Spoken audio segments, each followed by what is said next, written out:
Here's why Hebron might be the most occupied city in the world.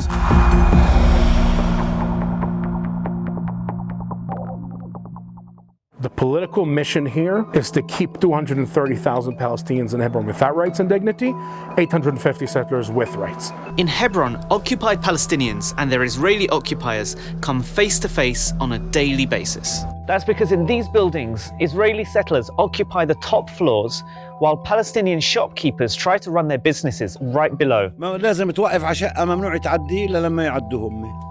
An estimated 700 to 850 Israeli settlers live here in buildings that they illegally occupy, and they're protected by thousands of Israeli soldiers and police. This is Yehuda Shaul. He served in the Israeli army in Hebron. At the end of his military service, he co-founded Breaking the Silence with other Israeli soldiers to document the crimes of the army against the Palestinian people here in Hebron and across occupied Palestine.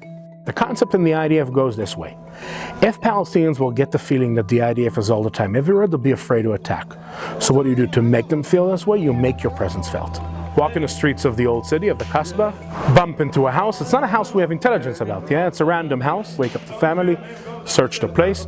You can yourself imagine the dynamics. What happens when a military unit enters to your house 3 o'clock at night? You go out to the street, knock on some doors, make some noise, run to the other corner of the street, invade another house. And that's how you basically pass your 8-hour shift. So with Israeli soldiers harassing innocent Palestinian families, settlers attacking Palestinians, and Israelis taking over Palestinian homes and claiming them as their own, it's no wonder that the old city of Hebron has become a ghost town. بشعر إنه واحد جاي ياخد يعني اللي بياخد أرضك ودارك بياخد روحك. فأنا بشعر إنه أنا روحي بتطلع. Palestinians are banned from walking or driving on many roads. Dozens of checkpoints restrict the movement of Palestinians through their city, and Palestinian shops have been closed by the Israeli army. وهم حوالي 500 محل أو أكتر.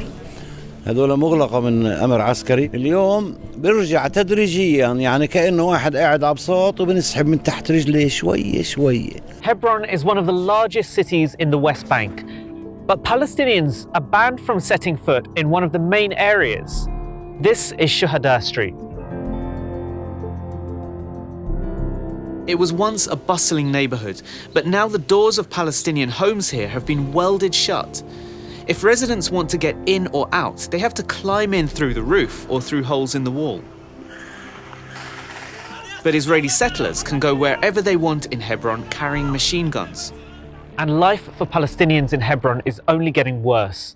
The Israeli occupation of this city continues to this day. This is the Abu Rajab family home. In July 2017, around 100 Israelis raided the house and took it over. Israeli forces used violence against some members of the Abu Rajab family. Israeli settlers celebrated. But the Abu Rajab family was determined to defend their house. The settlers occupied one part of the building for 8 months, while the Abu Rajabs continued to live in another part of the property. In March 2018, the settlers agreed to leave the house.